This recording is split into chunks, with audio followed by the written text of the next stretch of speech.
Hello, beautiful souls, and welcome to your weekly energy update. And this week we have a lot going on in the heavens as far as the planets. Well, Mercury is going out of its retrograde, yay, right?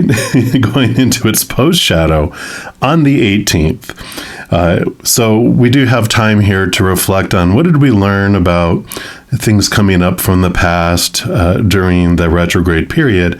It will go direct on February 8th, which means it's fully moving forward.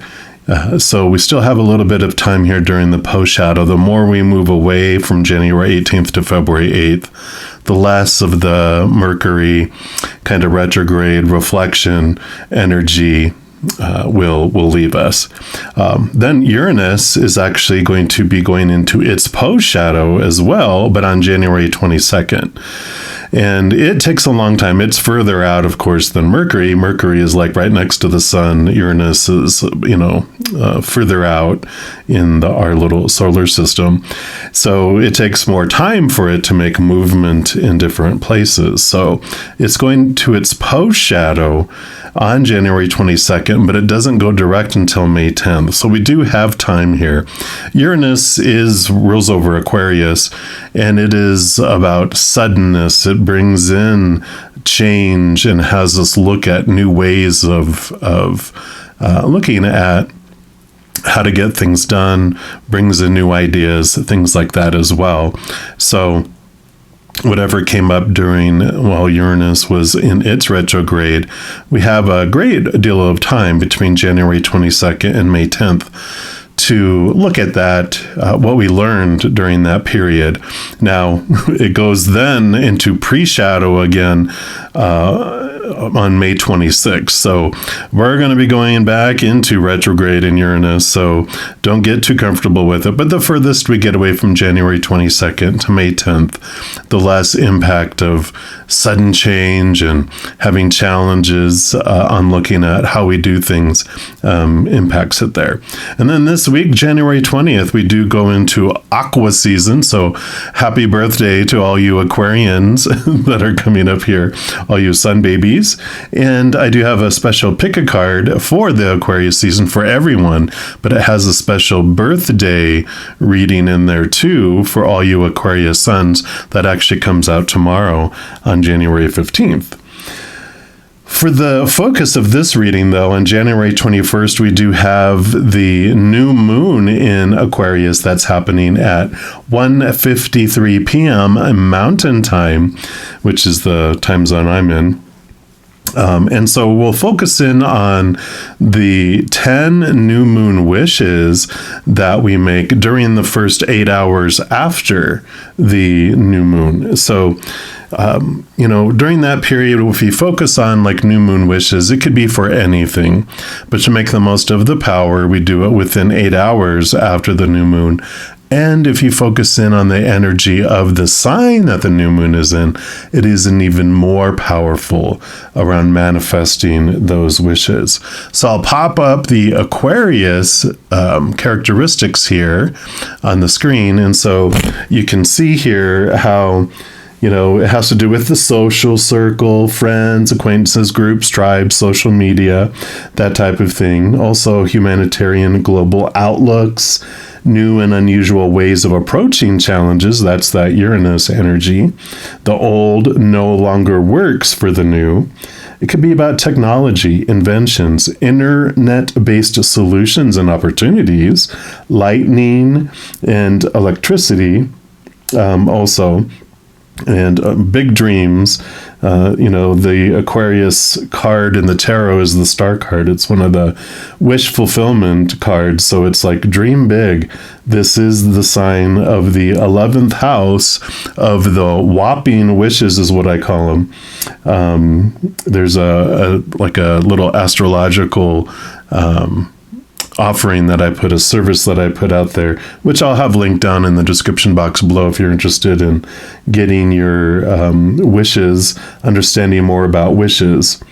It's also about sudden and surprising major changes, so rebelliousness and erratic behavior, higher spiritual thinking and pursuits around astrology, extraterrestrial connections, and other worldliness. So it's about detachment and having objective viewpoints. Of course, it's an air sign, so there's a lot of mental battles. Can have inflexibility, overthinking, brainstorming, and of course, the Aquarius sign rules over the ankles, the calves, the veins, and circulation. So if you have any type of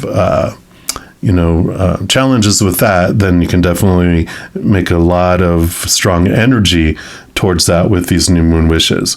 So that is how we can make the most of this energy of this new moon. For this reading, I'm going to be asking, what new beliefs or ideas are arising from an unexpected event? So that's what we'll be focusing on here. Of course, there's going to be a reading for each individual zodiac sign, and yours starts right now. All right, Aries, this is your weekly energy update, and we're going to start off pulling a card here from the Divine Guidance. And I call these the spiritual ink blot test because they have pictures on them, and whatever you see in here is a special message for you. And this will just be the start of what Creator and Spirit want you to know about, what belief or new ideas come in because of an unexpected event that's already happened or that is about to happen. All right, beautiful card. Here you go. Card number 26. Sorry for any glare. They're very glossy there. All right. So let's see what message comes in here. This is called elemental. So this elemental energy is calling you to connect to the mighty and loving life force of the planet. Try gardening, getting a houseplant, going for a hike, or sitting on the grass in a park. Open yourself to the energy of the earth in every activity that you do. Feel the pulse of life in the plants. Embrace the magic of creation and play within the beauty and bounty that Mother Earth provides. Give your gratitude and prayer to all that you eat. Creating an intimate connection with Gaia heals the earth and opens you to new levels of energy, connection, and communication in a very powerful way. So whatever this unexplained event is that's coming up, it does kind of ignite you to have this urge to get grounded, to get to this connection with Mother Earth, Mother Gaia, and whatever it is about with animals, with plants, whatever it may be, with touching soil, getting out into nature, touching nature, definitely indicated here. We're also going to pull from the Magic of Unicorn's Oracle and see what they want to add into here around that.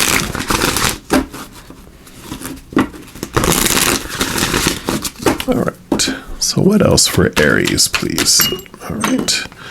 Okay, that was too many there. All right, here it is. And you have uncored relationships. And it says, let go now. Forgiveness is freedom. And let's see what comes in with this one. So your unicorn loves you with a high, pure love. And these perfect beings cannot comprehend the attachments we make on earth, but have enormous compassion for us and will help us to let go of any that are holding us back. Any lower emotions that you're harboring against someone may be perfectly justified when examined from the limitations and ego beliefs of this lifetime. However, your guidance is to release them all now. Consider how you could have attracted that person's behavior. What might have occurred in other lifetimes? Are they teaching you something important in this one? A desire for a particular outcome or a lack of forgiveness binds your soul to someone else's. How many more years or even lifetimes are you prepared to be chained to this person? When you can happily bless a person who has wronged you and visualize them receiving whatever they want or need, you are free. Then your unicorn can joyfully replace all you have lost and more. They can return money and possessions multiplied and restore and enhance your reputation. They can bring you greater love, success, health, and happiness. Unconditional love does not form binding cords, so you can never lose true love. Your guidance is to scan back through the years for anyone, dead or alive, who may still be influencing you, and then ask your unicorn to set you both free. The affirmation for this card is, I am free to be myself. So I like this. Develop this cord of connection with Mother Gaia, an unconditional one that's not an attachment, and uncord yourself to the other fear-based emotions. That's where unforgiveness and resentments and all things come from, are rooted in fear anyway. There was somewhere I read, and I can't remember where right now, but it was talking about, that we become vessels that carry the pain from someone else's actions. And like it said, how long are we willing to be tethered and connected to someone? How long are we willing to be a vessel that houses the pain of someone else's actions? We forgive the person. We don't have to forgive the action, but if we forgive the person, we release ourselves from the energy of this. We no longer hold on to it. And it's for our peace. It's for our sake that we do that. So I like it. And then we're going to pull from the Tarot of Dreams and see what else Spirit would like to add for you, Aries. So what else? Okay.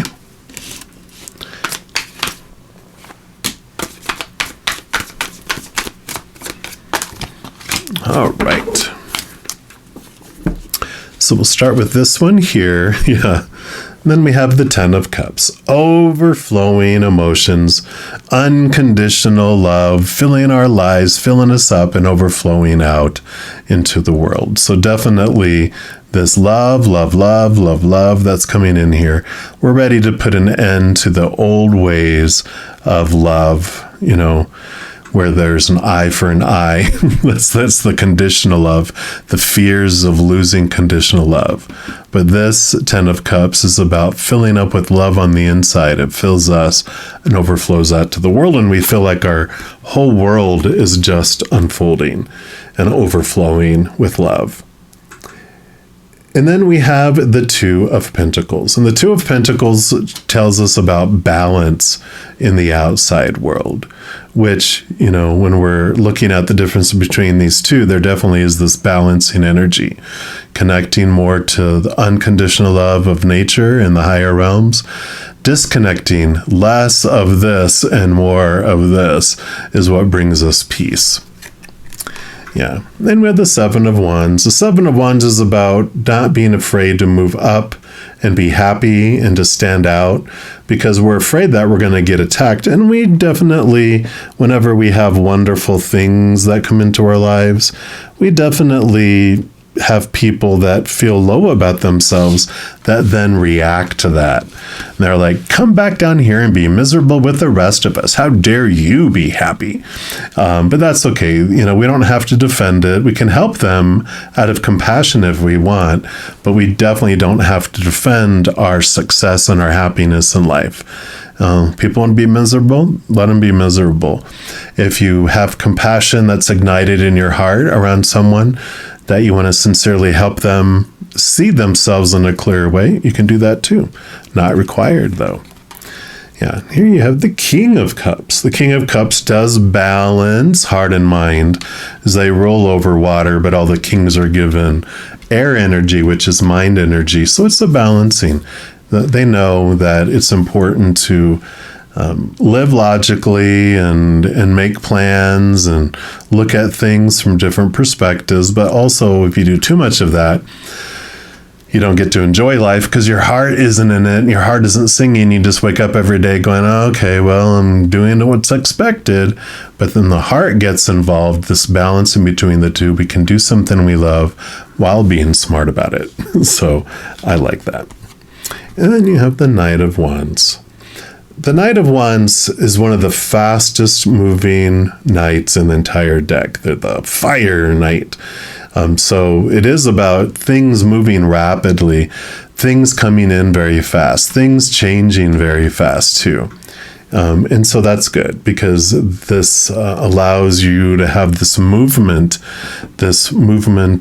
forward in different areas of your life, cutting cords, connecting more, to Gaia and the mother nurture energy. But all the knights also have a quest, and this one quests after the Ace of Wands, which is getting your power back, understanding how truly powerful you are. Wherever you focus your energy is what grows. We focus on what we do want in our lives and gratitude and unconditional love, etc. That grows. If we're focusing on our fears, what's missing, what we have in our lives that we don't want, that expands. And so this knight is in pursuit of understanding, where's my energy? How can I use that energy for my highest in my life? So I like that pursuit of energy. Yeah. Because here you find your Ace of Wands that they pursue. So you definitely understand that power. And I feel like so much of this is understanding that concept that I just mentioned. So I love that. Yeah. And you have the Six of Wands. So you have the victory. You do have the recognition and are seen for how you use your power and what you do with it. So I do like this. Of course, you have all this fire energy coming in, which is your element. You are the fire element. So there is this beauty, the grounding of connecting with Mother Gaia and the release of these energies with individuals that no longer serve you. These connections you have definitely free you up and fill your life up in beautiful, beautiful ways. Very, very empowering here. So I am loving where this is taking you, Aries. I can't wait to see what your next steps are after you clear this out more and you invite that more in. So that is everything that they have for you this week, Aries. If you're interested in more messages of love from above, in addition to these weekly energy updates, I also put out monthly readings for each individual zodiac sign, pick-a card readings, and a few other types of videos. So if you don't want to miss out on those and get updated immediately when they become available, if you give this video a little thumbs up by clicking the like button, and then also by clicking the subscribe button, you're given access to the notification bell. And if you go in there, there's an option for all, which if you select it, two things happen. One, you're notified immediately when I post new videos. And two, you're also notified when I go live on YouTube to provide free readings. I know. Also, doing those things helps spread the Zen love, and it does help my channel grow in significant ways. Because when you like or share one of my videos, comment on one of my videos, subscribe to my channel, doing those things makes the YouTube algorithm so happy, it wants to automatically share the videos of my channel with other people as well. So if you feel inspired to do any of those things, please know I'm very, very grateful. These are general readings. If you're looking for even more specific information and answers for your specific life, I do offer personal readings, and all that information is listed in the description box of the video down below. All right, beautiful people, as you go throughout each and every second of every day of your life, please know that you, yes, you, are unconditionally loved by the Mother and Father of all things. And of course, I love you too. Have an amazing week. We'll be talking to you soon. In the meantime, you hang in there and you take care.